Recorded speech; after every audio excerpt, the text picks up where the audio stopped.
In some ways, the Galaxy Z Fold2 is a completely ridiculous phone. It is, after all, extravagantly expensive, and it's being released at a time when millions of people remain out of work. Many cannot buy this phone, and many more almost certainly do not need to. But that doesn't mean the Fold 2 is unimportant. If nothing else, it offers a more polished glimpse of the future of what our phones can be, and what people have to look forward to once devices like this become more affordable and mainstream. In my mind, at least, this is the finest foldable yet, and Samsung deserves credit for ironing out a lot of the issues that plagued the original. The thing you need to keep in mind, though, is that while the hardware is miles better than it used to be, the ecosystem around it still has a long way to go.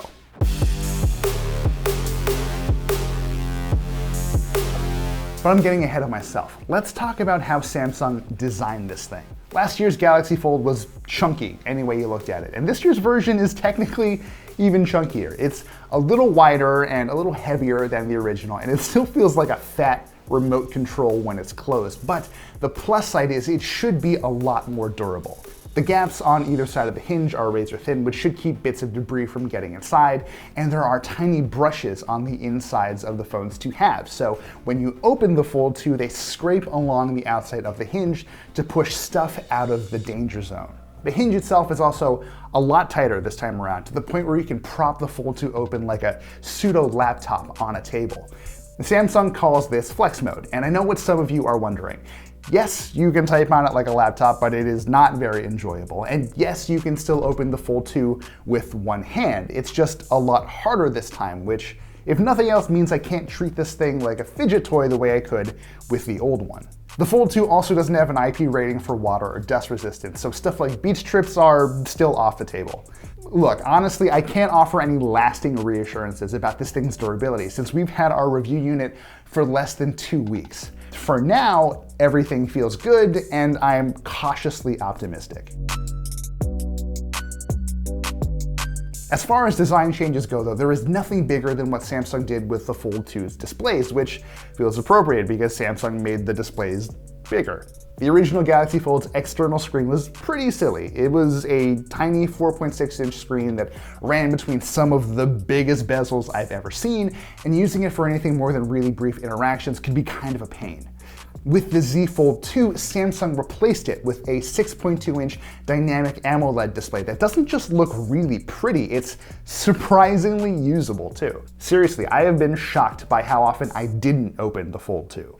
Yeah, the screen is still super narrow, but it lends itself well to scrolling through long passages of text and even the occasional YouTube video. Typing on this thing actually isn't that bad either, since at worst you can just turn the Fold 2 on its side. Then the keyboard fills the entire screen with just enough room left over to see what you're typing.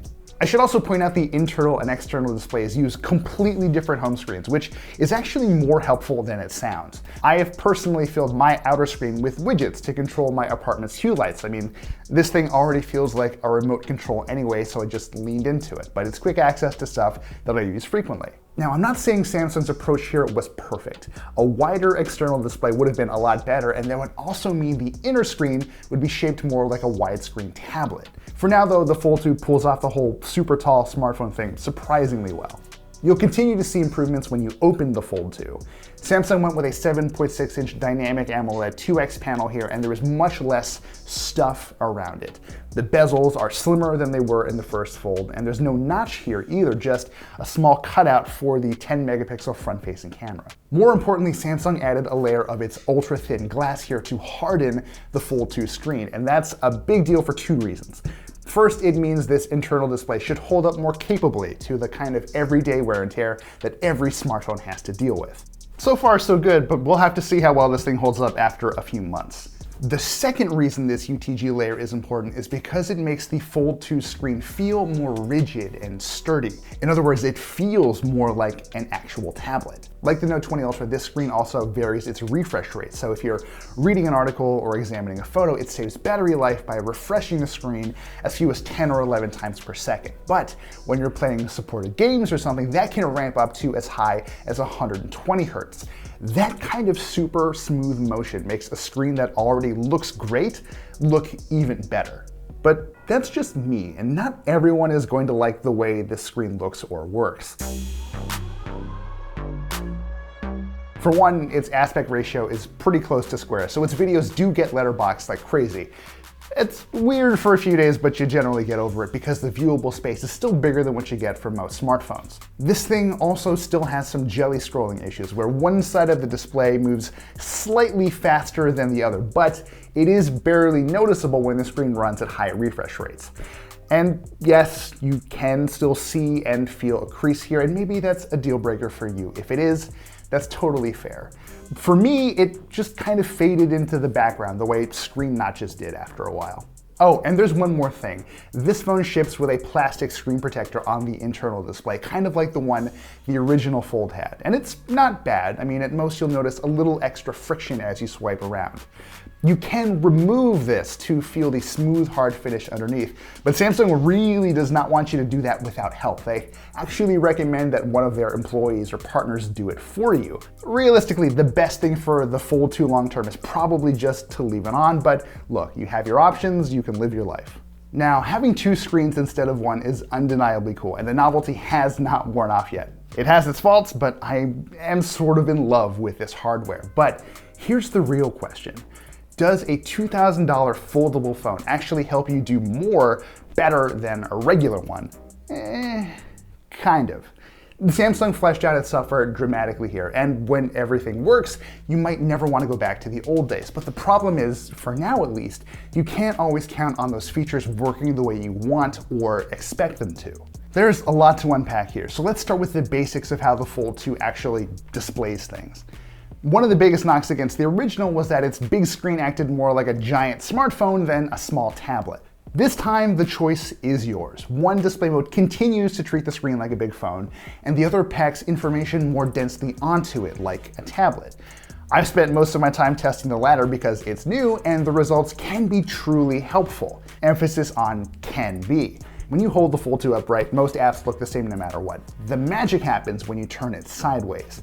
Samsung's messaging app shows you an inbox and full message threads, and so does Gmail. The New York Times app switches to a multi-column view that's totally inaccessible from smartphone mode. The list goes on, but basically the Fold 2 tells those apps to treat it like a tablet, and they respond beautifully. But not every app you use knows how to do that, so even when you're trying to avoid using the Fold 2 like a large phone, it happens anyway. That's not necessarily a deal breaker because most of the apps that aren't optimized for this thing still look and work the way they're supposed to. What's more concerning are the apps that just don't know how to deal with the Fold 2 at all. Some, like Lightroom, just don't acknowledge the screen size. When you launch it, it appears in the middle of the screen looking just like it does on a phone. AccuWeather tries to treat an open Fold 2 as a tablet being held in landscape mode, so you always have to turn the phone sideways. HBO Max isn't available for the Fold 2 at all right now, and Instagram, well look, it's Instagram. It's always been bad at adapting to different displays, so it's no surprise it still stinks here. The point is, unless you stick to apps you know work well, expect a lot of inconsistency. This big screen should be great for multitasking, and it is, when it wants to be. Like before, you can squeeze up to 3 apps into a grid at a time and up to 5 more in their own floating windows. And if you need more than that, just take a moment, take a step back and rethink your life. Anyway, once you find a combination of apps that work, it's easy enough to save them as a preset in case you want to use them again later. And unlike the original Fold, you can kind of shuffle them around with a tap so that one big app window stretches across the bottom of the entire screen with 2 smaller app windows above it. Figuring all of this out is going to take a lot of time if you're coming from a regular phone, but it is worth the effort. Again though, expect to see a lot of inconsistency and weird software decisions. Like for example, what if you wanted that big app window to take up the top half of the screen instead? Makes sense, but no, sorry, you just can't. Other apps refuse to appear in those smaller app windows entirely. Meanwhile, maybe the best multitasking addition here is the ability to copy and paste by dragging text from one window and dropping it into another, but that's hit or miss too. Dragging and dropping between multiple instances of the Office app works like a dream, which of course it does, Samsung said it would. So does dragging text from Chrome into Samsung's Messages app, but trying to move a snippet of text or a photo from a browser into Google Docs, for example, does not work at all. Ditto for dragging and dropping into Notion, an organizational tool I use pretty frequently now. There is at least one feature I can't really complain about. app continuity, which ensures that whatever you're doing on the outer screen persists on the internal one when you open the phone. It works like a charm most of the time, honestly. I mean, occasionally an app has to relaunch when you open the Fold, but at least you're almost back to where you were. The feature works in reverse too, so you can make apps persist from the big screen to the small one, but it's manual. You have to pop into the settings and select apps to make the inside to outside switch. And that's fine by me. I don't want my PayPal information visible when I slam the Fold 2 shut, but I do want to keep reading my Kindle book when I'm standing in line and suddenly need to use my other hand.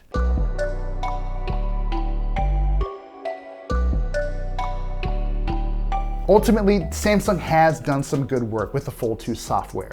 There is room for improvement, certainly, but what we're getting here now is totally workable. What really needs to change is the ecosystem. It's going to take time for app developers to adapt their software for devices like the Fold 2, and I wouldn't be surprised if most of them decided to take their sweet time since foldables are just fringe cases now anyway. As a result, Samsung might have nailed the Fold 2's hardware, but the people who buy it will still have to wait until the rest of the world catches up. Until then, the Fold 2 is always going to feel a little less polished than it should. And that's foldable life for you right now. Thankfully, the Fold 2 isn't nearly as temperamental when it comes to regular smartphone stuff. For one, it's more than powerful enough to handle basically anything you throw at it, even if you're using multiple screens to do it. The Fold 2 uses Qualcomm's Snapdragon 865 Plus chipset, which is about the fastest thing you'll find in an Android phone right now. That's obviously plenty for the daily tasks I threw at it, like long stretches of dinosaur dodging in Ark Survival Evolved, to 4K video editing, to really obtuse, convoluted multitasking scenarios with apps and grids and floating windows and the whole lot. It's even powerful enough to run complex emulators like Citra, which I've been using to play Nintendo 3DS games. This kind of emulation just is not possible on the lower end chipsets, but it all works surprisingly well here. Decent frame rates and everything. I'm not saying everyone will enjoy playing the 3DS versions of Smash or Monster Hunter 4 without buttons, but the fact that you can at all is plenty impressive. And just in case you're watching Nintendo, I own all the games I played on the Fold 2 and I dumped the ROMs myself, so please do not sue me. Now that's not to say everything runs perfectly all of the time. You'll occasionally see apps hang and animations pause when they're running in multi-window mode, which makes me wish Samsung had gone with more than 12 gigs of RAM here. But these stutters have been infrequent enough that they don't really detract from the experience.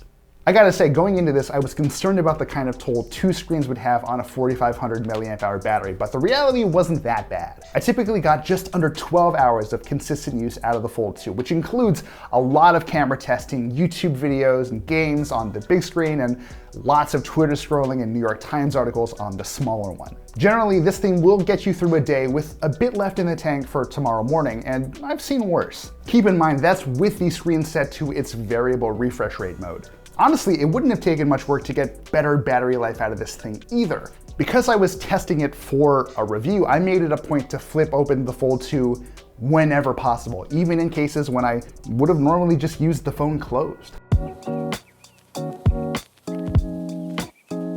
And then there's the trio of 12 megapixel cameras around back. You don't need to worry about the standard wide camera too much. Samsung made sure it was the most well-rounded of the bunch. When you're shooting in well-lit conditions, the results don't offer much to complain about. Low-light performance is mostly just passable, which is a little disappointing when you consider just how good the Note 20 Ultra was at night shooting, but this is still the best camera of the bunch in that department. Here's a bit of friendly advice though. Whenever possible, use this camera, even for selfies. The external screen makes it super easy to frame yourself up and snap a quick one, and the results are way better than what you get from either of the 10 megapixel front-facing cameras. Really, it's the telephoto and the ultra-wide cameras you need to keep an eye on. The former has a 2x optical zoom, which wouldn't seem so bad if Samsung hadn't spent the first half of the year hyping its long-range cameras. It doesn't help that even in bright conditions, this camera produces shots that are a bit lacking in detail. That's mostly forgivable for daytime shoots, but extremely noticeable once things get dark. The same goes for the ultra-wide camera. You probably won't notice how hazy some of its details are most of the time, since it's an ultra-wide. Fine details are naturally less important than an expansive field of view, but at night, it's bad. Even on relatively well-lit streets, like the stretch of Broadway that runs past our New York office, the lack of clarity all around is kind of laughable. And that's the Galaxy Z Fold2. Now, if you're asking yourself at this point, if you need this phone, just stop. That's the wrong question. No one needs a Galaxy Z Fold2. That's not just because it's crazy expensive or fragile in ways that others aren't, though those are certainly true. More than anything, living with the Fold2 for the last week has made me realize just how much work Samsung and Google and the rest of the app developers around the world have to do to make foldables as consistently good as they need to be. Now, that's not a knock against the phone. The Galaxy Z Fold2 is a huge upgrade from the original, and it has tremendous potential. The hardware is that good. But the future of these devices was never just about hardware. Samsung did the hard work of making what might be the first great foldable phone. Now it and everyone else has to get to work reshaping the ecosystem to help devices like this really flourish. Okay, well that was a lot more about the Galaxy Z Fold than I meant to talk to you about today, but this is a big, important phone that does a lot of big, important things, so it seemed right to take the time to do it justice. If you have any feedback about the Galaxy Z Fold2, which, again, I do love, even though I feel like I maybe shouldn't sometimes, leave it in the comments or email me at v@engadget.com, but more than anything, thank you for taking some time out of your day to sit with me in my basement, talk about phones. It's been fun. We'll see you next time.